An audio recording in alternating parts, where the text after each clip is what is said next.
আলহামদুলিল্লাহি ওয়া কাফা ওয়া সালামুন আলা ইবাদিহিল্লাযীনা ইসতাফা আম্মা বা'দ فأعوذ بالله من الشيطان الرجيم بسم الله الرحمن الرحيم ألا إن أولياء الله لا خوف عليهم ولا هم يحزنون صدق الله العظيم سبحانك لا علم لنا إلا ما علمتنا إنك أنت العليم الحكيم بلغ العلا بكماله كشف الدجى بجماله حسنت جميع خصاله صلوا عليه وآله সকলে মুহাব্বতের সাথে দুরূদ শরীফ পড়ি আল্লাহুম্মা সাল্লি আলা মুহাম্মাদ ওয়া আলা আলি মুহাম্মাদ কামা সাল্লাইতা আলা ইব্রাহিম ওয়া আলা আলি ইব্রাহিম ইন্নাকা হামিদুম মাজিদ اللهم بارك على محمد وعلى آل محمد كما باركت على إبراهيم وعلى آل إبراهيم إنك حميد مجيد الحمد لله সর্বপ্রথম মহান রব্বুল আলামিনের দরবারে অসংখ্য শুকরিয়া আদায় করি যে মহান রব্বুল আলামিন আমাদেরকে এরকম একটি দিনে মাজলিসে আসার এবং বসার মতো তৌফিক দান করলেন। সেজন্য মহান রবের আলিশান দরবারে শুকরিয়া আদায় করে সকলে বলি আলহামদুলিল্লাহ। এবং জামিয়া রশিদিয়া ইসলামিয়া মাদ্রাসা আজকের আয়োজনের সম্মানিত সভাপতি এবং আমন্ত্রিত উলামায়ে কেরাম এবং আমার সামনে উপবিষ্ট শ্রদ্ধেয় মুসলিম ভাইরা এবং পর্দার আড়ালে মা বোনদেরকে জানাই আমার পক্ষ থেকে শুভেচ্ছা ও অভিনন্দন। সম্মানিত হাজিরিন, সময় খুব অল্প, 20 থেকে 25 মিনিট সময় কথা বলা হবে ইনশাআল্লাহ। এই অল্প সময় আপনাদের এই সময়টাকে আমি নষ্ট করব না। কিছু একটা মেসেজ, কিছু একটা আমল বলার এবং জানানোর চেষ্টা করব ইনশাআল্লাহ। মূল আলোচনার পূর্বে ভূমিকা স্বরূপ একটি কথা বলতে চাচ্ছি, তা হচ্ছে মাঘ মাসের শীতের দিনে, শীতের কোনো এক রাত্রিতে যদি বলা হয় যে পয়সারাটের ব্রিজের নিচে যে গোসল করে আসো, কেউ পাগলও গোসল করতে যাবে না। কিন্তু যদি বলা হয় যদি গোসল কেউ করতে পারে তাহলে তাকে 1 কোটি টাকা দেওয়া হবে, তাহলে 90 বছর বৃদ্ধ চেষ্টা করবে গোসল করার। এর মানে কি, প্রত্যেকটা কাজের পিছনে যদি কোনো লাভ থাকে তাহলে মানুষ সেটা করতে আগ্রহী হয়ে থাকে। ঠিক তেমনি ভাবে আমি আপনি যে দুনিয়ার কাছ থেকে ফারেক হয়ে মাহফিলে বসলাম, সেটা কি লাভ? সে লাভ আমি সংক্ষিপ্ত আকারে কোরআন ও হাদিসের আলোকে 60টি লাভের কথা বলবো একেবারে অল্প সময়। এই কথাটি আমি কোথা থেকে পেয়েছি? অনেক তাফসিরি কিতাব আছে, এর ভিতরে একটি তাফসিরি কিতাব হচ্ছে তাফসিরে কাবির, যেটা 30 খণ্ডে লেখা হয়েছে। এই কিতাবের আরো নাম হচ্ছে তাফসিরে মাফাতিহুল গায়ব, এটাও বলে, তাফসিরে রাজিও বলে, যেহেতু আল্লামা ফখরুদ্দিন রাজি তিনি এটা লিখেছেন। তো তিনি সূরাতুল বাকারার ওয়া আল্লামা আদামাল আসমাআ এই আয়াতের ব্যাখ্যায় লেখেন যে মানুষ যদি বুঝতো যে আলেমদের মাজলিসে মাহফিলে বসলে কি লাভ, তাহলে না বসে থাকতে পারতো না। কি লাভ? তিনি বলেন, আবুল লাইস ফকি আবুল লাইস সামরকান্দি রাহমাতুল্লাহ আলাইহি তিনি বলেন, তার কথা লিখেছেন কে? ফখরুদ্দিন রাজি, যিনি তাফসিরে কাবির কিতাবটি লিখেছেন। তিনি বলেন 60টি লাভ। কয়টি লাভ? 60টি লাভ। 1 নাম্বার, কোন মুসলমান মাহফিলে রওনা হওয়ার সাথে সাথে তার উপর আল্লাহ রাব্বুল আলামিন রহমত নাযিল করে দেন। দ্বিতীয় নাম্বার ফায়দা, সাথে সাথে আল্লাহ রাব্বুল আলামিনের দরবারে সে তালিবুল ইলম অর্থাৎ একজন ছাত্র হিসেবে গণ্য হয়ে যায়। 3 নম্বর ফায়দা, যতক্ষণ বসে থাকে ততক্ষণ তার আমল নামা সব হতেই থাকে। 4 নম্বর ফায়দা, যে তার কোনো গুনাহ হয় না যতক্ষণ বসে থাকে। 5 নম্বর, এই মাজলিসের রহমত যেটা হয় সেটার ভাগ সে পেয়ে যায়। 6 নম্বর, সে যদি কোনো কিছু নাও বোঝে আল্লাহ রাব্বুল আলামিন এর সওয়াব, এই যে কষ্ট সে পাচ্ছে না বোঝার কারণে, বলতেছে কি এই কষ্টের কারণে আল্লাহ রাব্বুল আলামিন, হাদিসে আছে ভাঙ্গা হৃদয়ে আল্লাহ আসেন। নবীজি কি বলেন, আমি বুঝতে পারলাম না, আমার মনে একটা আঘাত লাগলো। নবীজি বলেন এই ভাঙ্গা হৃদয়ে আল্লাহ বসেন, আল্লাহ আসেন। তো আপনার হৃদয়ে আল্লাহ আসবেন, অর্থাৎ আল্লাহ আপনাকে ভালোবাসবেন। 7 নম্বর, আলেমদের সাথে মহব্বত হয়ে যায়। আল মারউ মা মান আহাব্বা, নবীজি বলেন যার সাথে যার মহব্বত তার সাথে তার কিয়ামত। আপনি আলেমদের মহব্বতের কারণে এখানে এসেছেন, আশা করা যায় আল্লাহ তাআলা আপনাকে আলেমদের মহব্বতকারী হিসেবে কবুল করবেন। আল্লাহ তাআলা আমাদেরকে এই মাজলিসকে কবুল করেন, সকলে বলে আমিন। আজকে আমার আলোচ্য বিষয় হচ্ছে আল্লাহ রাব্বুল আলামিন কোন সকল বান্দাদেরকে ভালোবাসেন। কুরআনুল কারীমে হাদিসের মাধ্যমে জানিয়ে দিয়েছেন যে আমি কোন কোন বান্দাদেরকে ভালোবাসি। তা আমরা যখন জানতে পারবো আল্লাহ কাদেরকে ভালোবাসেন, তখন ওই গুণটা অর্জন করা আমার জন্য আপনার জন্য সহজ হয়ে যাবে। কোরআন ও হাদিসের আলোকে 10টি কারণ, 10টি আমল জানা যায় যেগুলোর মাধ্যমে কোন একটা যদি বান্দার অর্জন হয়, ওই ব্যক্তিকে কে ভালোবাসেন? আল্লাহ ভালোবাসেন।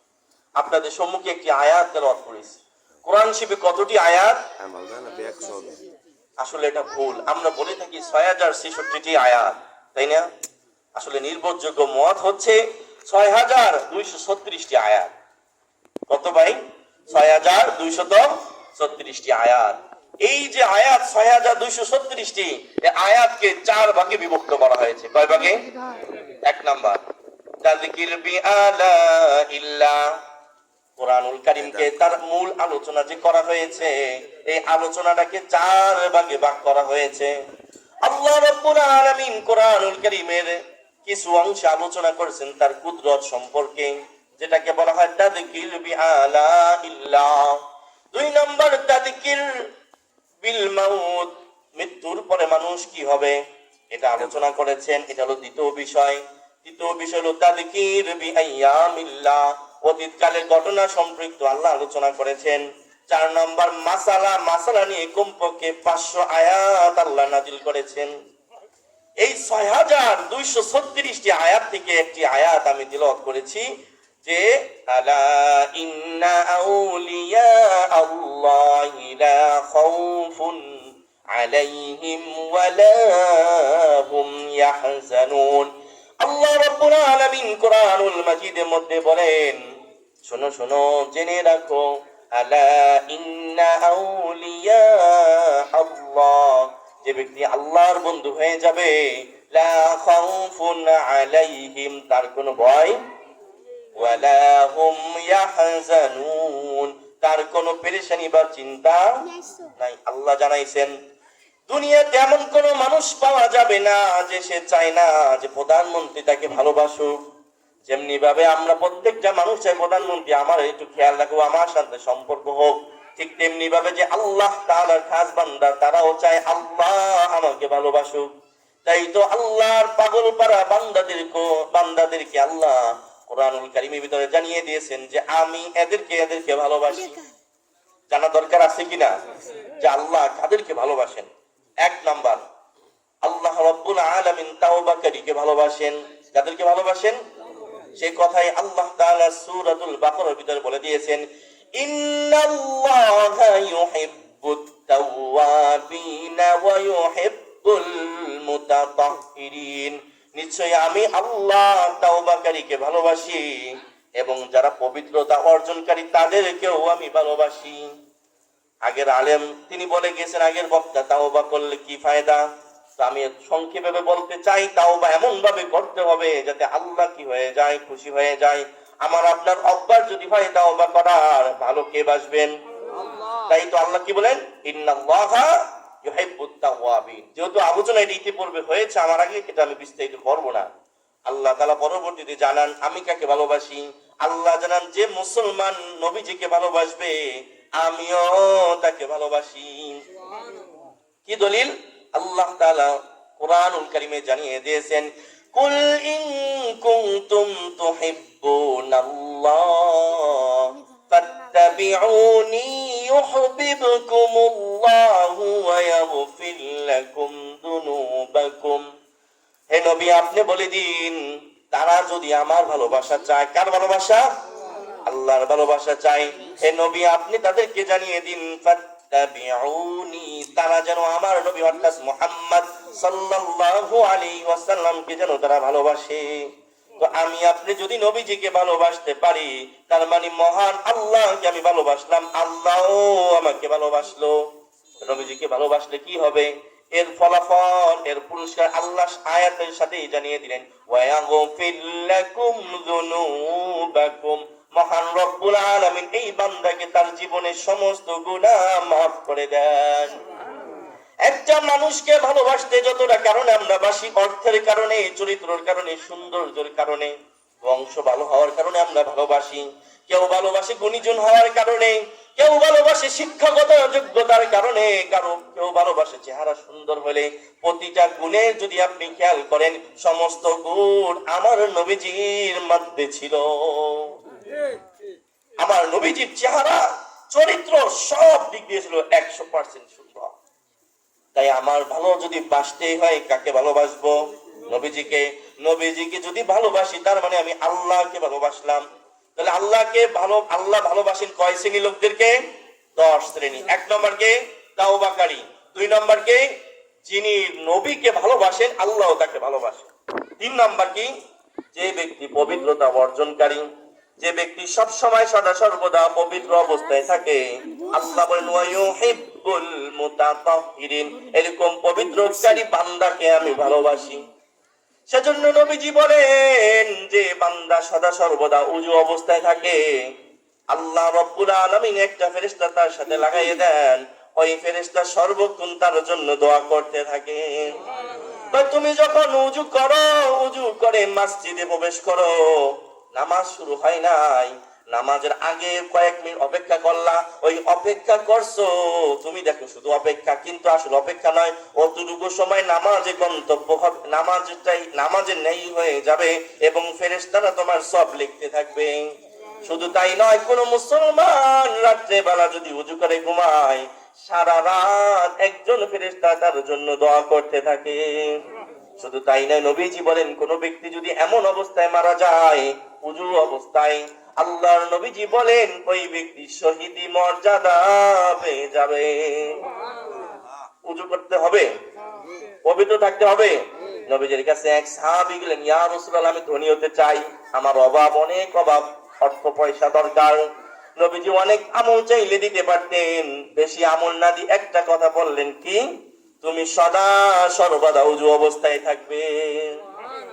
তো আমি আপনি যদি পবিত্রতা অর্জন করতে পারি, এটা আমার জন্য অনেক ফায়দা।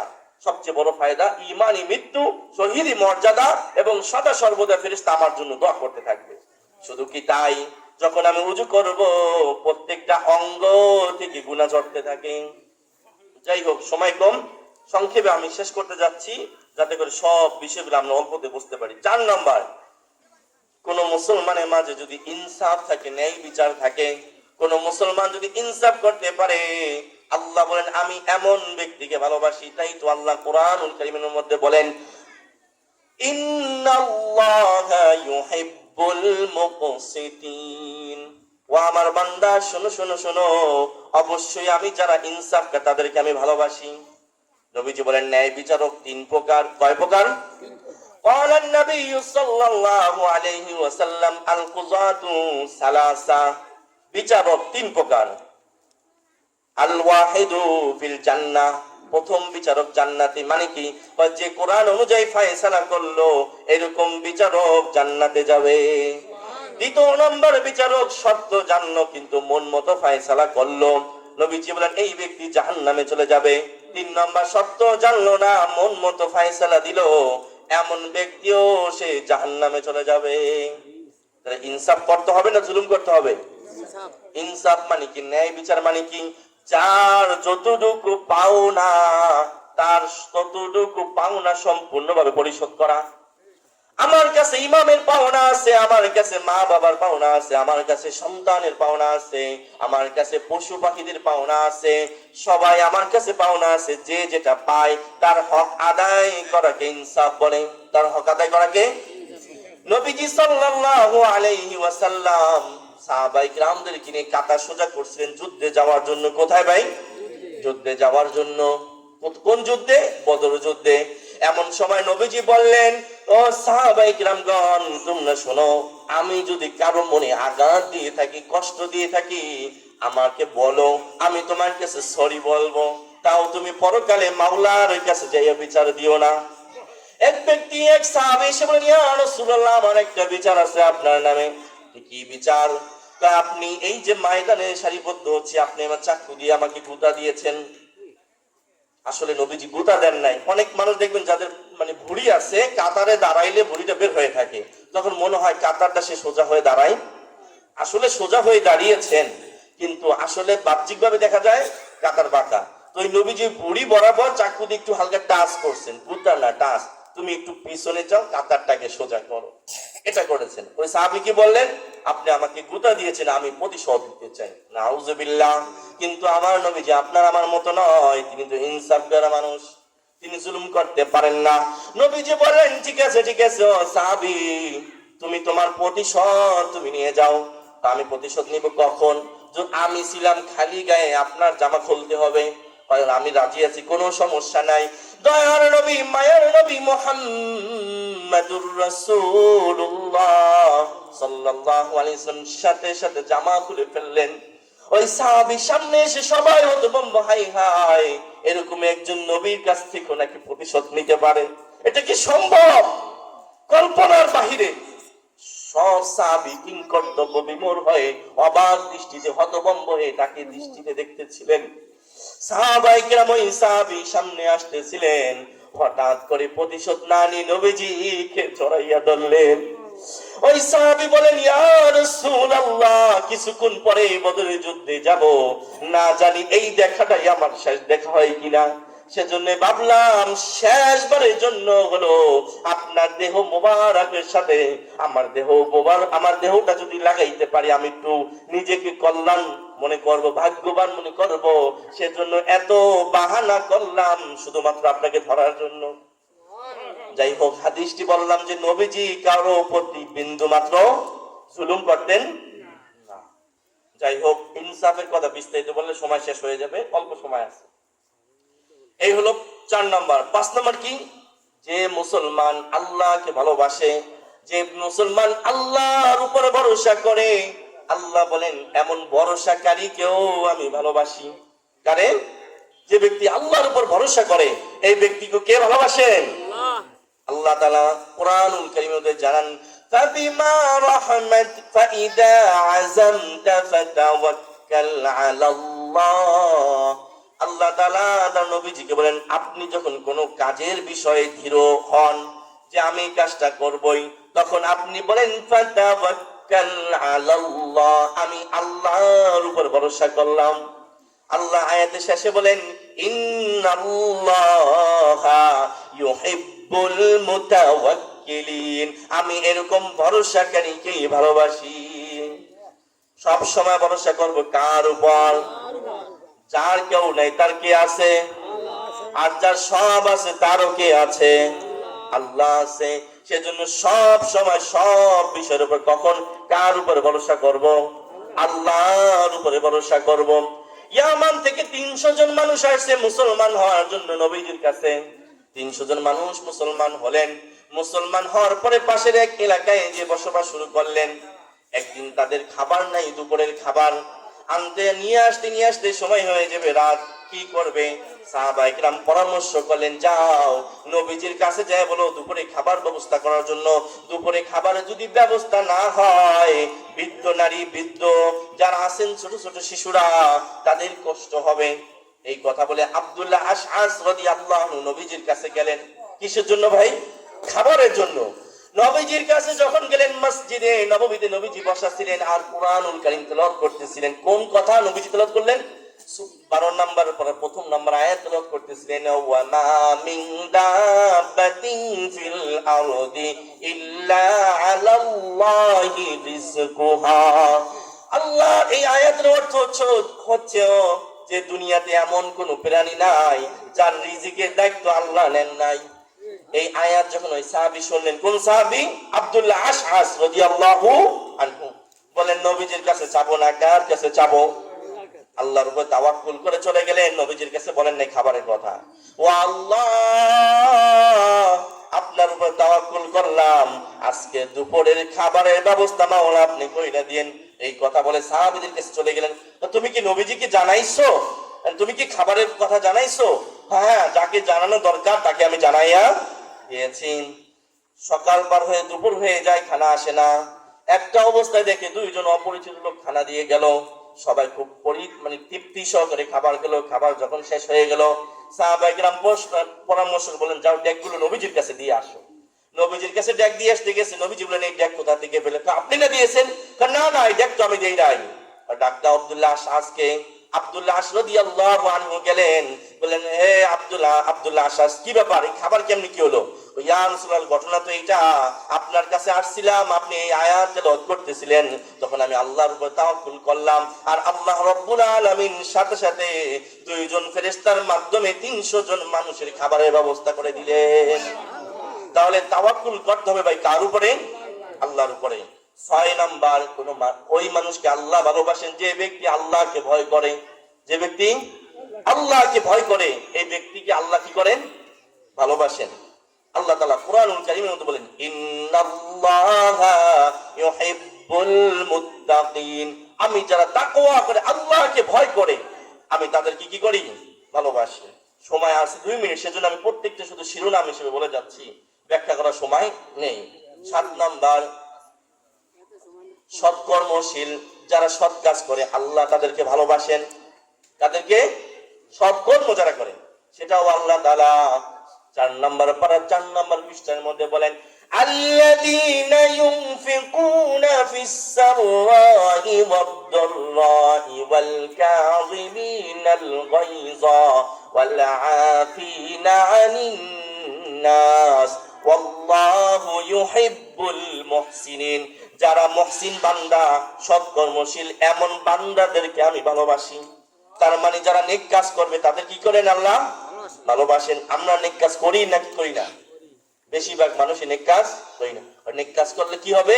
আল্লাহ তাআলা আমাদেরকে ভালোবাসবেন। অপর জায়গায় আল্লাহ বলেন, তুমি যদি নেক আমল করো আমি তোমাকে 3টা পুরস্কার দিব। কয়টা পুরস্কার?